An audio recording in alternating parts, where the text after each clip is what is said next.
Well, I'm not sure what I'm able to bring.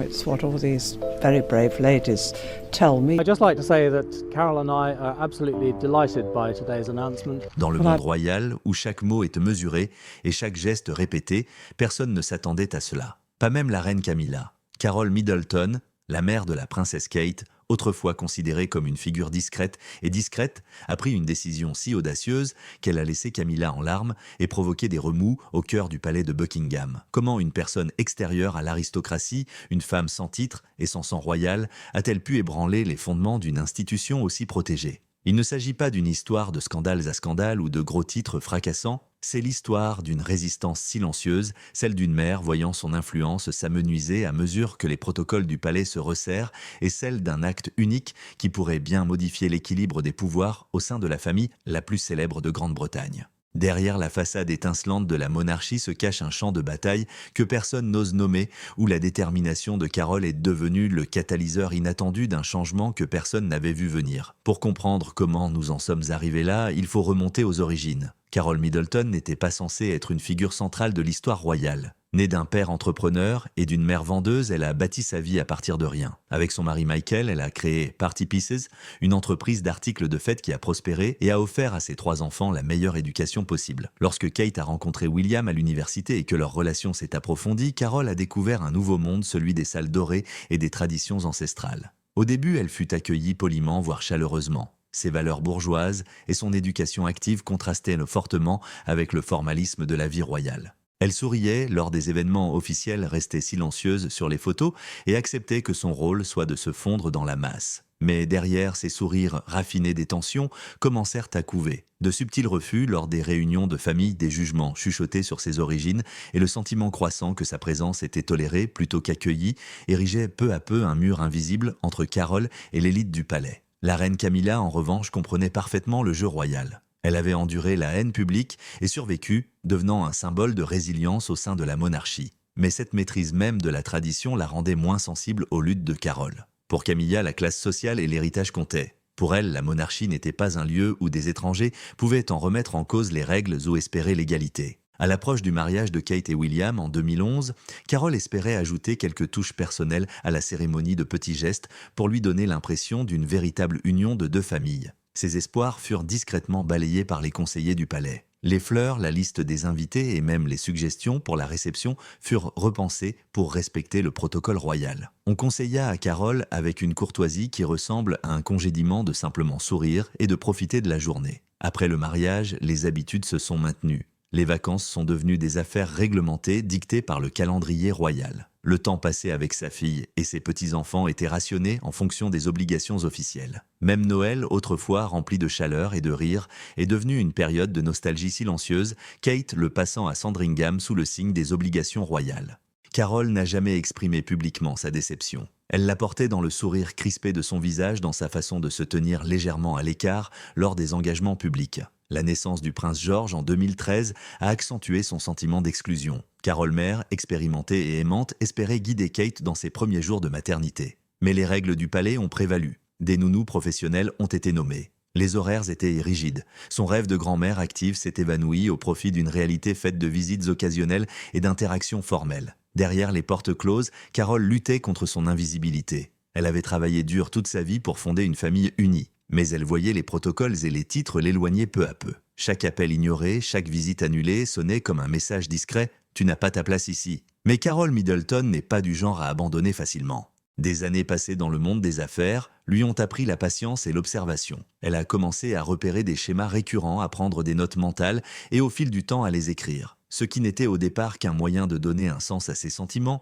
est peu à peu devenu un compte-rendu détaillé de ses interactions avec la famille royale. Personne en dehors de son entourage ne savait à quel point elle était blessée, ni à quel point elle devenait déterminée. Elle ne cherchait pas à se venger. Elle recherchait quelque chose de bien plus puissant, le respect. Et même si elle n'avait pas encore agi, les graines de sa défiance silencieuse avaient déjà germé. Aujourd'hui, en 2025, ces graines commencent à germer. Carol Middleton ne se contente plus de rester en marge de la vie royale. Elle a fait un choix que peu auraient pu imaginer et ses conséquences se font sentir du palais de Buckingham au gros titre des grands journaux du monde entier. Qu'a-t-elle bien pu faire pour faire pleurer la reine consort en privé? Et pourquoi le palais réagit-il si vite pour contenir les conséquences? La tradition est à la fois le ciment est la chaîne de la monarchie britannique. Elle unit les générations au sein d'une identité commune, mais elle peut aussi entraver ceux qui osent s'approcher de son cercle intime sans le pédigré approprié. Pour Carol Middleton, cela est devenu douloureusement évident alors qu'elle évoluait dans un monde où ses origines bourgeoises, autrefois célébrées comme un contraste rafraîchissant avec l'aristocratie royale, étaient de plus en plus perçues comme un inconvénient. Le parcours de Carol d'entrepreneuse autodidacte à mère de la future reine consort fut tout simplement remarquable. Parti-Pis, l'entreprise, qu'elle et son mari Michael avaient fondée depuis leur table de cuisine, devint un symbole de l'esprit d'entreprise de sa famille. Mais à Buckingham Palace, ces récits de réussite personnelle n'availlaient guère d'influence. Ici, la lignée primait sur l'esprit d'entreprise. Ici, la question n'était pas de savoir ce que l'on avait construit, mais d'où l'on venait. La reine Camilla le comprenait mieux que quiconque. Après avoir enduré des années de scandales et de mépris publics, elle était revenue en grâce à son adhésion inébranlable aux traditions royales. Elle connaissait les règles et les respectait impeccablement. Pourtant, certains murmuraient que son attachement au protocole s'était transformé en une intolérance envers ceux qui n'y correspondaient pas naturellement. La franchise enjouée de Carol, son habitude de retrousser ses manches et de faire les choses d'elle-même, heurtait les règles tacites d'un monde qui privilégiait la réserve à la chaleur. Le mur invisible entre les deux femmes s'est accentué après le baptême de la princesse Charlotte en 2015.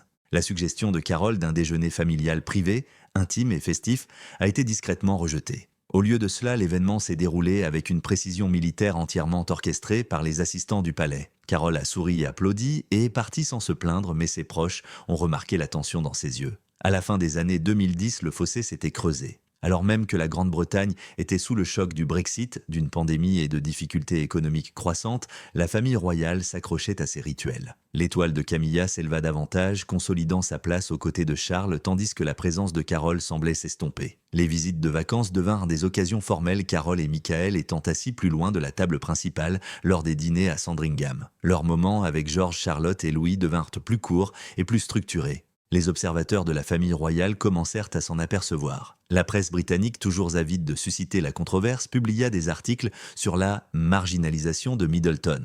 Certains affirmèrent qu'elle ne reflétait que le cours naturel de la vie royale. D'autres, en revanche, y virent une tentative délibérée de rappeler au public où se trouvait le véritable pouvoir. Pendant ce temps hors du Royaume-Uni, le débat mondial autour de la monarchie évoluait. Fin 2022, la série Netflix du prince Harry et de Meghan Markle avait ouvert les portes du palais, révélant des divisions et suscitant des débats sur la race, la classe sociale et la pertinence. Les révélations des Sussex ont alimenté les observations de Carol sur la façon dont ceux qui n'appartenaient pas à la famille royale étaient tenus à distance avec douceur mais fermeté. En 2024, Carol avait complètement cessé de faire des suggestions. Ses amis racontent qu'elle a commencé à prendre des notes méticuleuses, non pas comme une arme mais comme un bouclier. Elle a documenté chaque visite annulée, chaque invitation oubliée, chaque fois que son accès à ses petits-enfants était limité. Ce n'était pas de l'amertume, c'était la survie dans un système qui, réalisa-t-elle, l'effacerait volontiers si elle le laissait faire. Carol connaissait le travail acharné et la détermination tranquille. Elle avait inculqué à Kate ces mêmes qualités et elles lui servirent désormais dans une nouvelle bataille bien plus délicate. Tandis qu'elle se retirait de la scène publique, les initiés du palais percevèrent le changement. Une mère autrefois soucieuse de s'intégrer semblait désormais tracer sa propre voie. Et bien que personne ne le sache encore, ce retrait discret allait bientôt culminer dans un moment qui allait bouleverser profondément la reine Camilla. Derrière les élégantes façades des palais royaux, le pouvoir s'exerce rarement en public. Il prospère dans les murmures, les intentions dissimulées dans une correspondance polie et les manœuvres sociales si habiles qu'elles ne laissent aucune trace. Carol Middleton, habituée depuis longtemps à naviguer dans le monde plus transparent des affaires, s'est retrouvée impliquée dans une lutte d'influence discrète mais acharnée qui l'a laissée de plus en plus marginalisée. Ce n'est jamais un événement isolé qui l'a poussée au bord du gouffre, mais une série de petites humiliations, chacune ajoutant du poids à ce sentiment croissant d'exclusion. Prenons Noël, autrefois une fête familiale chérie, empreinte de rires et de chaleur. Après le mariage de Kate avec William, le protocole royal imposait de passer les fêtes à Sandringham avec les Windsor. Carol et Michael organisaient leur propre réunion discrète dans le Berkshire en l'absence de leurs filles et de leurs petits-enfants. De temps en temps, William et Kate leur rendaient visite après les célébrations royales officielles, mais cela semblait superficiel, un devoir accompli plutôt qu'un choix. Même dans les moments d'apparente intégration, Carol ressentait le froid. Lors du gala du 70e anniversaire du prince Charles en 2018, Carole se tenait discrètement aux abords de la salle de bal tandis que Camilla tenait la cour. Les observateurs remarquaient la rareté des interactions entre les deux femmes malgré leurs liens familiaux. Ce soir-là, une remarque désinvolte de Camilla sur l'importance des racines familiales anciennes parut anodine à la plupart. Mais pour Carole, qui avait bâti l'héritage de sa famille, à partir de rien, cela résonna comme une réprimande voilée. Au début des années 2020, alors que le Royaume-Uni était aux prises avec des scandales liés aux dépenses royales en pleine crise du coût de la vie, les propositions de Carole de soutenir Kate en l'aidant à s'occuper de ses enfants furent repoussées au profit de nounous officiels. Elle comprenait l'image, le palais devait projeter stabilité et tradition, mais elle était douloureusement blessée d'être tenue à l'écart du quotidien de ses petits-enfants. L'opinion publique commença elle aussi à évoluer de manière imprévisible. Alors que les tabloïds britanniques présentèrent souvent Carole comme le rock, discret et digne de la famille Middleton, les médias internationaux spéculaient sur la dynamique du palais. Certains la présentaient comme une victime de l'obsession des Windsor pour la hiérarchie. D'autres la suggéraient trop ambitieuse, trop avide d'influence. Face à ces pressions, Carole devint plus observatrice. Elle remarqua des schémas récurrents des événements familiaux programmés où sa présence était discrètement omise, des réunions où son avis n'était plus sollicité. Elle comprit que le pouvoir au palais ne reposait pas sur les cris ou la confrontation. Il s'agissait de savoir qui avait accès, qui était tenu informé, qui était présent lors des prises de décision. Tout cela culmina dans une révélation silencieuse. Elle ne pouvait plus mener un combat qu'elle n'avait même pas le droit d'admettre. Alors elle cessa d'essayer. Plus d'invitations sollicitées, plus de suggestions proposées, plus de tentatives subtiles de se fondre dans les traditions royales. Mais Carole ne reculait pas. Ses amis racontaient qu'elle avait commencé à consulter discrètement des conseillers juridiques et des experts financiers, non pas pour rendre l'affaire publique, mais pour s'assurer d'avoir les faits exacts. Au fil du temps, elle a constitué un dossier, ni spectaculaire, ni scandaleux, mais méticuleux. Puis, début 2025, survint l'incident qui allait bouleverser le fragile équilibre du palais. Carole arriva seule au palais de Buckingham munie d'une fine serviette en cuir. Ni caméra de presse, ni assistant ne l'accompagnaient. Selon des sources proches du dossier, la réunion qui suivit fut calme, mais intense. Le contenu de sa mallette contenait, semble-t-il, des dossiers financiers, de la correspondance et des notes témoignant d'années d'affronts et d'exclusions discrètes. Ce n'était pas une menace, mais une façon de dire « j'ai tout vu, je sais où j'en suis ». Et je ne serai pas effacé. Pour la reine Camilla, qui avait passé des décennies à maîtriser la délicate danse de la politique royale, c'était inattendu. Les observateurs l'ont décrite comme bouleversée pendant et après la réunion. Le personnel a remarqué son absence à plusieurs événements dans les semaines qui ont suivi, alimentant les spéculations sur ce qui s'était passé à huis clos. À l'extérieur du palais, la presse ignorait les détails de la confrontation. Mais au sein des cercles royaux, un changement était palpable. Pour la première fois depuis des années, l'emprise du palais de Buckingham sur son propre récit semblait fragile. Et Carole, longtemps considérée comme une figure mineure, apparaissait désormais comme un pivot inattendu dans l'histoire de la monarchie. La froide matinée du 6 février 2025 parut banale à la plupart des Londoniens. La ville bourdonnait d'activité comme à son habitude indifférente au drame qui allait se jouer au palais de Buckingham. Mais derrière ces grilles centenaires, Carole Middleton se préparait à ce que ses amis décriraient plus tard comme le moment le plus décisif de sa vie. Son arrivée fut aussi discrète que sa personnalité, pas d'entourage, pas d'attaché de presse, aucune trace de théâtre. Juste Carole, vêtue de son manteau sur mesure emblématique et de talons aiguilles, tenant une serviette en cuir presque trop ordinaire pour le poids de son contenu. Elle fut escortée jusqu'à un salon privé où l'attendait la reine Camilla. Des sources internes décrivent la réunion comme tendue mais étrangement calme, seuls quelques collaborateurs de haut rang étant autorisés à l'entendre. Carole, connue pour sa réserve polie, s'exprimait avec une clarté et une assurance qui en surprirent plus d'un. La mallette contenait des documents et des notes datant de plus de 10 ans, transactions bancaires, documents de planification et une chronologie des événements où sa famille avait été méthodiquement mise à l'écart. Il n'y avait aucune accusation de scandale ni de quoi nourrir les tabloïds. Au contraire, les documents dressaient le portrait de ce que Carole considérait comme une diminution calculée de la présence de sa famille au sein de la royauté. Son argument ne portait pas sur le statut ou les privilèges. Il portait sur l'équité, le respect et le coût émotionnel d'être traitée comme une étrangère dans le monde de sa fille. Camilla, qui avait résisté à des décennies de vitriol public et appris à garder son sang-froid, aurait vu ses défenses de s'effondrer. Des témoins affirment qu'elle est devenue pâle tandis que Carole exposait discrètement sa plaidoirie. Ce n'était pas seulement le contenu qui était en cause, mais la précision et la retenue avec lesquelles Carole l'a présenté. Elle n'a exigé ni excuses, ni faveur, elle voulait simplement que sa voix longtemps ignorée soit reconnue. À la fin de la réunion, Camilla s'est excusée, prétextant un mal de tête soudain. Elle n'est pas réapparue de la journée. Ses assistants ont murmuré qu'elle était visiblement secouée et qu'elle s'était retirée dans ses appartements privés pendant des heures. Les répercussions furent immédiates.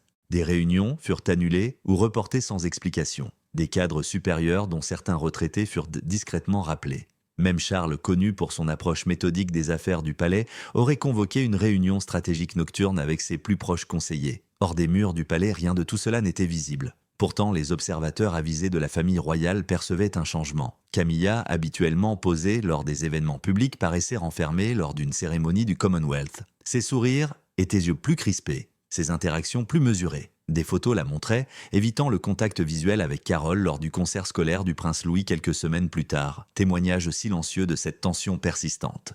Pendant ce temps, les médias commençaient à s'emparer d'histoires sans rapport avec les finances royales, tandis que les questions se multipliaient autour des fonds publics et des rénovations somptueuses des propriétés royales. Bien que ces récits n'aient aucun lien avéré avec la visite de Carole le moment choisi, a intensifié les spéculations. Y avait-il autre chose qui se tramait sous la surface ? Au niveau international, des publications majeures comme le New York Times et le Mondea commençaient à publier des articles remettant en question la capacité d'adaptation de la monarchie britannique face aux défis modernes. En Australie et au Canada, les débats sur le républicanisme ont repris de plus belle les sondages d'opinion montrant un soutien croissant à la rupture des liens avec la couronne. Ce climat de surveillance plus large a renforcé les griefs personnels de Carole, même s'ils étaient inexprimés. Carole, pour sa part, garda le silence.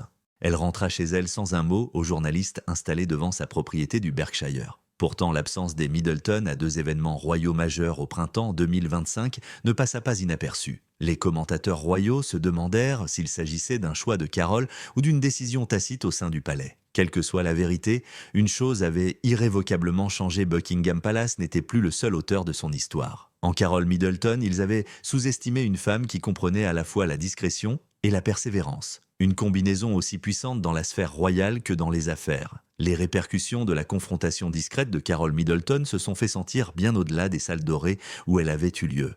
Pendant des années, le palais de Buckingham avait perfectionné l'art de contrôler son image, de gérer les scandales avec une précision chirurgicale et de dissimuler ses divisions internes derrière une façade d'unité soigneusement construite. Mais au lendemain de février 2025, ce vernis a commencé à vaciller. Non pas avec fracas, mais avec de subtiles fissures que même les conseillers chevronnés du palais ont eu du mal à masquer. L'absence de la reine Camilla de la scène publique s'est prolongée pendant près de 2 semaines. Son cabinet a évoqué une fatigue saisonnière et un besoin de repos, mais les observateurs royaux n'étaient pas convaincus. Camilla, connue pour sa constitution robuste et son attitude imperturbable, manquait rarement ses engagements, surtout lors des périodes clés où la monarchie était sous surveillance.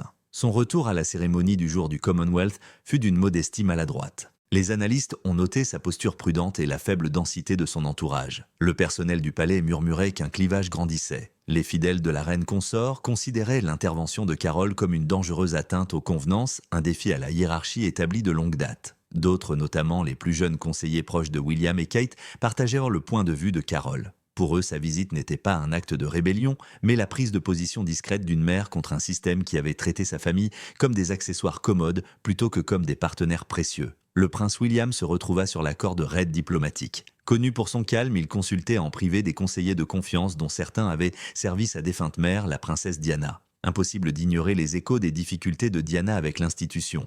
Diana, elle aussi, avait tenté de se ménager une place pour l'influence maternelle, mais s'était heurtée à la résistance de ce même appareil auquel Carole était désormais confrontée. Pendant ce temps, Catherine, princesse de Galles, restait sereine en public. Pourtant, son assurance croissante laissait entrevoir de subtils changements. Des sources proches du palais rapportaient qu'elle avait commencé à assister à des réunions clés aux côtés de conseillers de haut rang et que son avis était de plus en plus souvent sollicité lors de décisions concernant des initiatives caritatives et des engagements publics. Hors du palais, le récit médiatique est devenu plus explosif.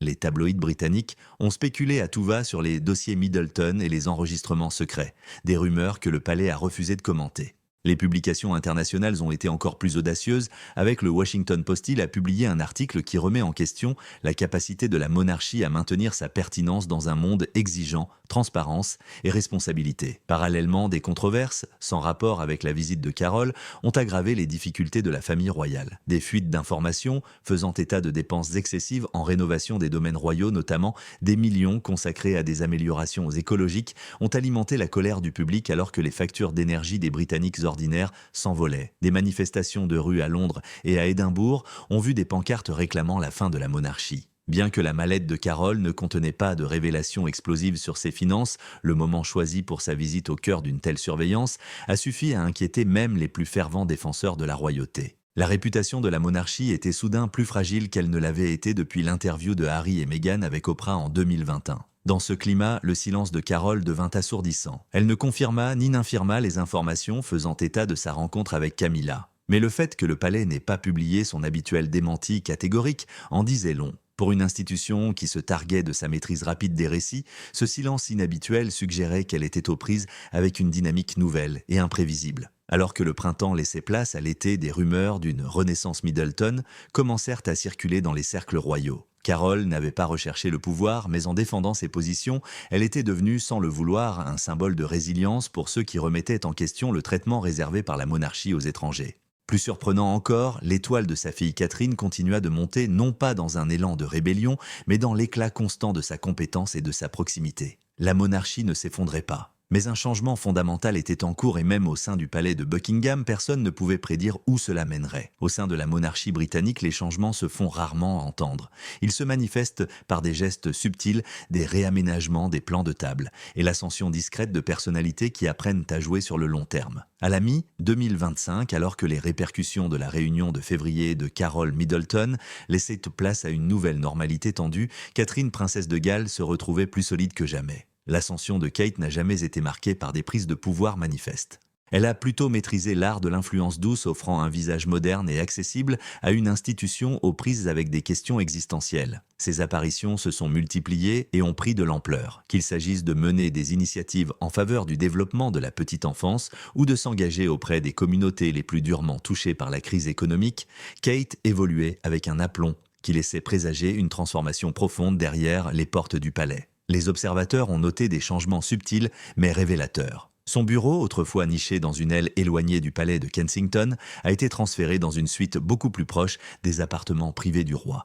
Un changement symbolique qui en dit long sur la géographie royale. Lors des réunions stratégiques, ses conseillers s'en remettaient désormais à son jugement et sa voix résonnait dans les discussions sur l'image publique de la monarchie pour une génération qui remettait de plus en plus en question sa pertinence. Ce changement est intervenu à un moment où les monarchies mondiales étaient confrontées à des défis croissants. En Espagne, la famille du roi Felipe a dû gérer ses propres controverses financières. Au Danemark, l'abdication de la reine Margrethe a suscité des débats sur la succession. Même au Japon, des rumeurs se sont répandues concernant des réformes permettant aux femmes d'hériter du trône du chrysanthème. La Grande-Bretagne, autrefois symbole de stabilité royale, s'est retrouvée sous le même regard scrutateur mondial. L'approche de Kate était particulièrement adaptée à ces réalités. Sa présence sur les réseaux sociaux adoucissait l'image rigide du palais, offrant des aperçus de moments du quotidien. Louis, riant dans un parc boueux, George, absorbé par un projet scolaire, Charlotte, aidant une banque alimentaire locale. Ce n'était en pas des hasards. Chaque image était soigneusement sélectionnée pour rappeler au public que derrière les diadèmes et les fastes, il y avait des êtres humains aux prises avec des joies et des difficultés ordinaires. Carole, quant à elle, restait un fantôme dans le récit. Depuis sa visite en février, elle était restée confinée dans sa maison du Berkshire, évitant les engagements publics et l'attention de la presse. Pourtant, son absence semblait plus stratégique que discrète. Ses amis la décrivaient comme sereine mais vigilante, se contentant de laisser sa fille prendre les rênes d'un monde dans lequel elle-même n'avait jamais été pleinement accueillie. La reine Camilla, quant à elle, est revenue à la vie publique avec une attitude sensiblement plus calme. L'éclat confiant d'une femme ayant traversé des décennies de scandales avait disparu. Elle a laissé place à une réserve prudente, l'impression d'avoir perçu ses propres vulnérabilités et de s'adapter en conséquence. À l'intérieur du palais, le personnel se déplaçait avec plus de prudence. Les conversations, autrefois fluides, se faisaient désormais à voix basse. Les conseillers de longue date spéculaient sur l'avenir, se demandant comment l'influence des Middleton pourrait façonner la trajectoire de la monarchie. Était-ce une tempête passagère ou l'aube d'une nouvelle ère ? À l'extérieur, le Royaume-Uni était confronté à ses propres difficultés. L'inflation continuait de peser sur les services publics. Les coupes budgétaires mettaient à rude épreuve les services publics. Et les manifestations contre le financement public de la monarchie se multipliaient dans les villes de Manchester à Glasgow. Pourtant, paradoxalement, la proximité avec Kate contribuait à contrebalancer ce mécontentement croissant. Les sondages montraient sa cote de popularité en plein essor, notamment auprès des jeunes Britanniques qui la considéraient comme un pont entre tradition et modernité. Alors que l'année 2025 touchait à sa fin, une chose était devenue évidente, l'acte de défiance discret de Carol Middleton était plus qu'une simple prise de position personnelle. Il avait eu un effet d'entraînement rééquilibrant subtilement le pouvoir au sein de la maison de Windsor. Et dans un monde où la survie de la monarchie ne dépendait pas seulement des titres, mais aussi de l'opinion publique, ce rééquilibrage pourrait s'avérer décisif.